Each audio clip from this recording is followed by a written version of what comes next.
दुख की घड़ी में हमारे बहुत लोकप्रिय, बहुत सम्मानित विधायक आलम वदीद साहब के मैं परिवार और उनके सभी सगे साथी सहयोगी उन लोगों से मिलकर के आए। परिवार के सभी सदस्यों से मिलने का मुझे मौका मिला। बेटे हमारे बगल में हैं, इन्होंने और इनके साथियों ने पूरी सेवा की है। जब वो तकलीफ और परेशानी और बीमारी की हालत में थे तब भी देखभाल, उनकी पूरी दवाई, इलाज, क्या क्या उस समय जरूरत है उनको पूरा किया। एक ऐसे इंसान को हम लोगों ने खोया जो पूरा जीवन उसने गुजार दिया लोगों की सेवा में। उन्होंने अपनी पहचान, अपनी मेहनत से और उनका परिचय और जो सम्मान उन्होंने पाया, शायद उत्तर प्रदेश की राजनीति में इतना लोकप्रिय विधायक कोई नहीं रहा होगा जिसका सम्मान हर वर्ग के लोग करते थे, हिंदू हो, मुस्लिम हो या किसी समाज के लोग रहे होंगे। उन्होंने हमेशा सम्मान किया। उनके बीच में विधायक जब भी गए होंगे, विधायक जी, उन्होंने कभी भी किसी तरह का भेदभाव नहीं किया। एक तरीके से सौहार्द कैसे बने रहे, भाईचारा कैसे बने रहे, आपस में प्रेम कैसे बढ़े, हमारी जो हिंदू मुस्लिम की एकता है, हिंदुस्तानियत को कैसे पहचान दें, उसको जीवन भर वो करते रहे। इतनी बार के विधायक होने के बावजूद भी उनके ऊपर कोई आरोप किसी तरह का नहीं लगा सकता और आम लोगों की तरह आम जीवन जीते थे और राजनीति की सूझबूझ और अपने समाज की सूझबूझ बहुत कम लोगों में रही होगी। मैं व्यक्तिगत ये कह सकता हूं कि जब कभी भी मुझे मिलते थे वो, जो उनको जानकारी हासिल होती थी अखबारों से या अपने समाज की क्या चर्चा चल रही है, वो हम तक और पार्टी तक पहुंचाते थे। उससे हमें निर्णय लेने में, लोगों के बीच अपनी बात कहने में आसानी होती थी। समाज के भाव को समझते थे हम लोगों ने खोया है एक अच्छे इंसान को।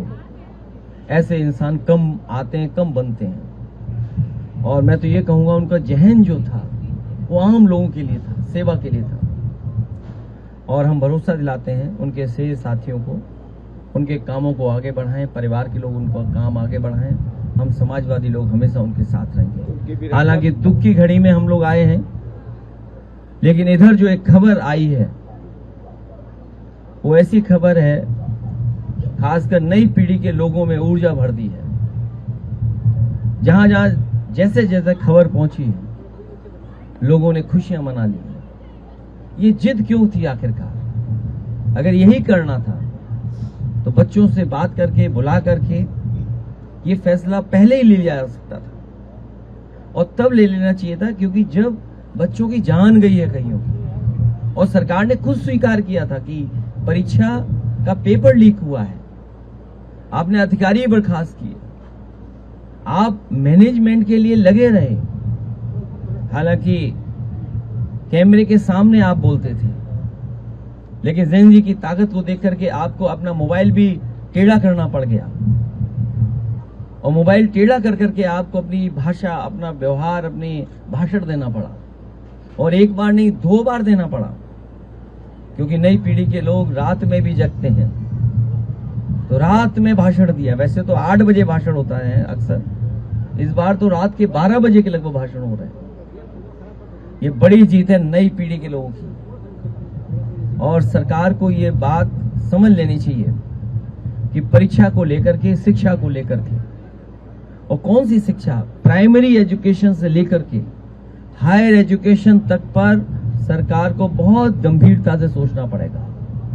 परीक्षाओं के पेपर लीक ना हो, इसके लिए ठोस कदम उठाने पड़ेंगे। कानून बनना तो अपनी जगह है, सजा मिलना कोर्ट से मिलेगी, लेकिन किसी भी परीक्षा का पेपर लीक ना हो, ये सबक इस आंदोलन से सीखना चाहिए। और एक बात जो हम सब ने देखा, सीखा, समझा, भारतीय जनता पार्टी जो नकारात्मक राजनीति करती थी, नकारात्मक राजनीति के लिए वो न जाने कितनी धन दौलत खर्च करते थे, लेकिन नई पीढ़ी युवा के लोगों ने ऐसे नारे बनाए, ऐसे पोस्टर बनाए जिनके बारे में और नारों के बारे में हम लोग सोच भी नहीं सकते थे। वो नारे आए, किसी का समर्थन रहा हो ना रहा हो पॉलिटिकल पार्टी का, लेकिन एक एक युवा उससे जुड़ कर गया। ये युवाओं की और आज के जमाने के इंटरनेट और सोशल मीडिया के माध्यम से और सड़कों पर जो आंदोलन फैला, उसकी वजह से अंतोगत्वा भारतीय जनता पार्टी, जो विश्व की सबसे बड़ी पार्टी है, जिनके पास न जाने कितने संगी साथी अंडरग्राउंड अनरजिस्टर्ड लोग हैं, उनको भी झुकना पड़ गया। ये युवाओं की बड़ी जीत है। लेकिन इससे सभी पॉलिटिकल पार्टी के लोगों को ये सबक लेना चाहिए कि हमारे आने वाले समय में जो परीक्षाएं हों, उनको ठोस बना करके ही कोई पेपर लीक ना हो और युवाओं को रोजगार और नौकरी के लिए रास्ते खोलने पड़ेंगे। अच्छा, आप पे ये भी आरोप है सर कि क्योंकि उनकी कई बैठक हुई हैं, क्योंकि अंदर बैठक में क्या बात होती है वो तो हम नहीं समझ सकते हैं। सोशल मीडिया के माध्यम से या आप लोगों के माध्यम से जो बात आती है और जो हमारे साथी कुछ हैं जो जानकारी देते हैं, उसके माध्यम से ही हम कोई बात कह पा रहे हैं, क्योंकि बात हमारे बीच नहीं है।